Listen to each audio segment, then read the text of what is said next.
All right, we are back again. Thank you so much for tuning into my channel. Today, I really want to focus on the importance and understanding of clarifying your values.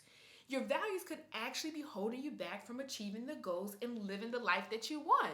Now, look, I don't have the answer to all these things. I don't know all of this. I'm learning some of this right along with you, but I have seen this show up in people's lives in ways that I am really curious about. How do people live these prosperous, fulfilling lives? And I'm realizing that one of the key components is values.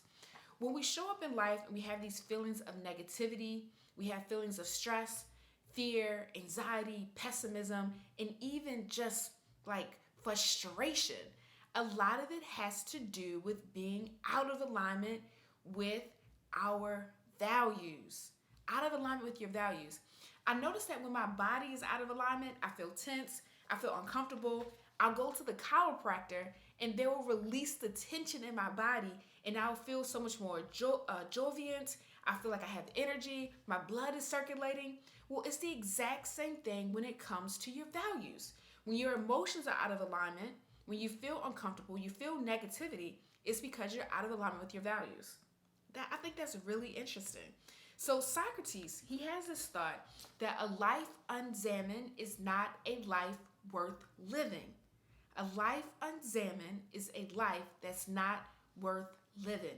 So what I'm understanding from this quote is that if you don't take time to really reflect on your emotions and these feelings that you are having, you are not going to make the progress and improvement to get closer to the life that you desire.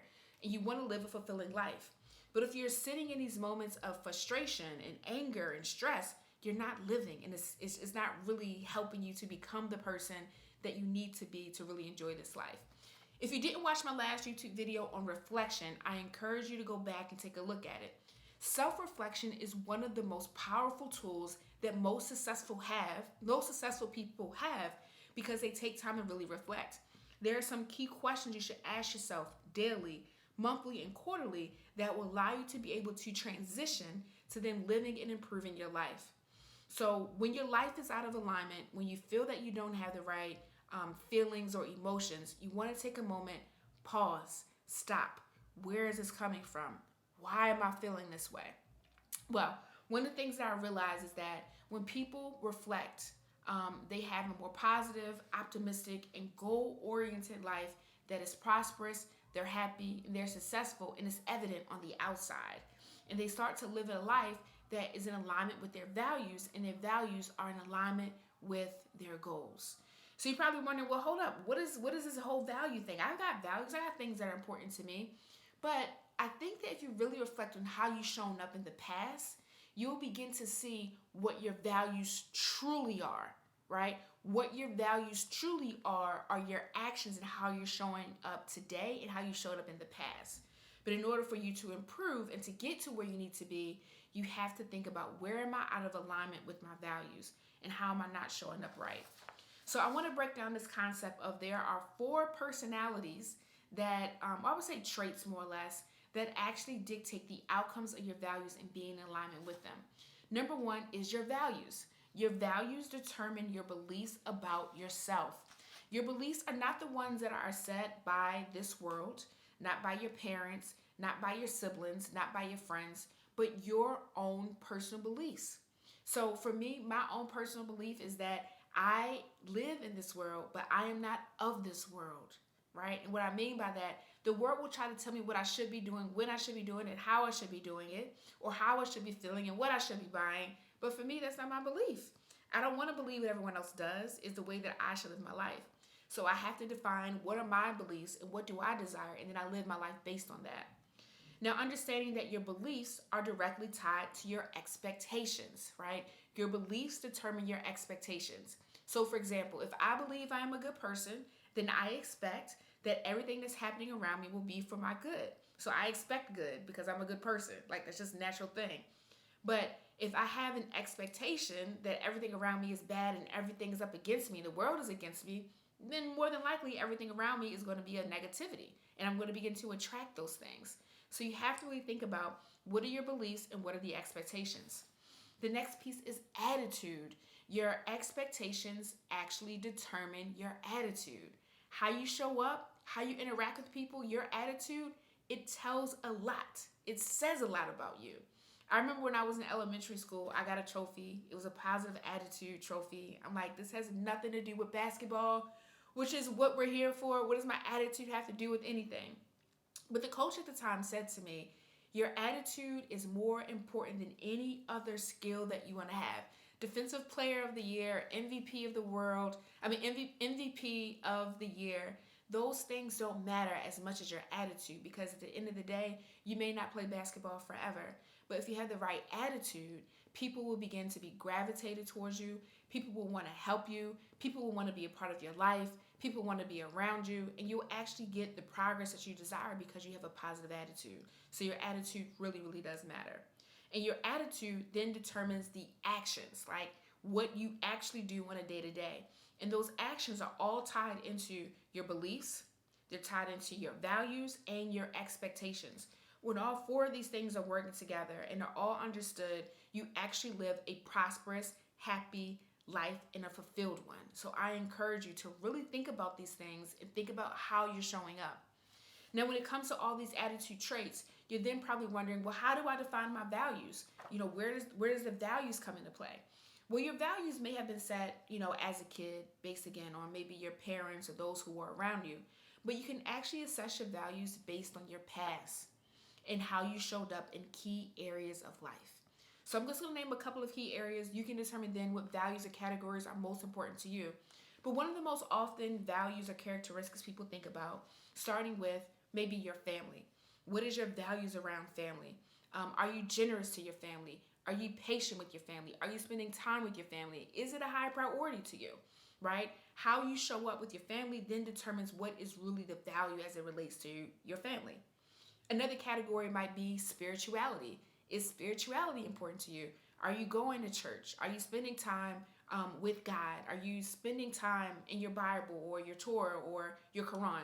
How are you spending your time, and how are you connecting spiritually? Is that important to you? Is that a value for you? Work, life, and career could be another category of values. Are you showing up to work with integrity?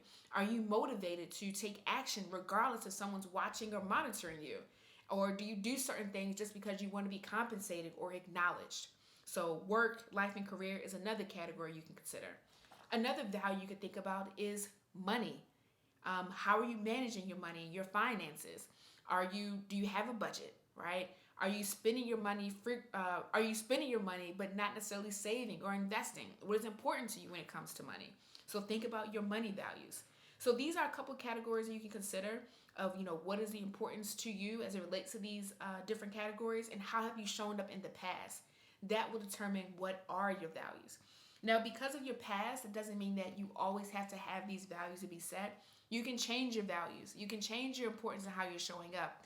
But you will not be able to really assess your values if you don't take the time to really sit and think about them and think about how you want to change, right?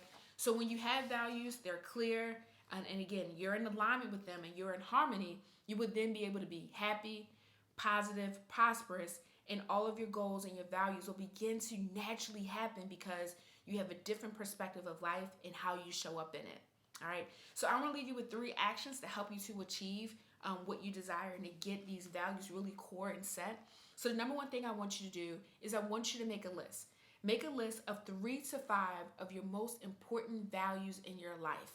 Now, I've given you a couple. There might be some other values that you want to consider, but think about what they are and prioritize them, and think about what are your beliefs around these values and how are you showing up today, and maybe how do you want to show up in the future or even now. And the next thing I want you to do, action number 2, is describe the person that you desire to be in the future with no limitations. Who do you want to be? How do you want to show up? And a lot of this can be answered around the idea of how do you want people to see you or perceive you when you're no longer here? At some point, we're all going to perish. We're no longer going to be here. And your friends and your family will remember you most by how you showed up for them and how they believe you showed up for the world and the attitude. So what do you want people to say about you? Right? What do you want it to be? And really think about that. And that will help you to shape and really think about your values and what you're doing each day. And the last action I want you to think about is, what changes would you make in your behavior today that will help you to live a greater life of harmony with your values, right? How do you get back in harmony so you can get rid of the stress, the anxiety, and the fear? Now, the stress, anxiety, and fear will show up in our life. That's part of life. And quite frankly, sometimes stress is even healthy for us. But too much stress, too much fear, too much anxiety, and pessimism is not healthy. So I want you to really think about these things and really think about what values are important to you. How do you want to show up in this world? And as you begin to define your values and get super clear on them, you will naturally be able to show up in this world to live a fulfilling life. So I want you to take this information I'm sharing with you to heart. If this was helpful to you, feel free to like, share, subscribe to my channel, and I'll be back again next week. But if you also want to be able to have tools and devices that will help you to stay committed to your values and your goals, definitely check out the link below and purchase my 1-day daily execution planner. It is a planner that can help you to really execute and live a life that you desire. Come back again and I'll check you out. But once again, thank you for tuning in and have a great rest of the week.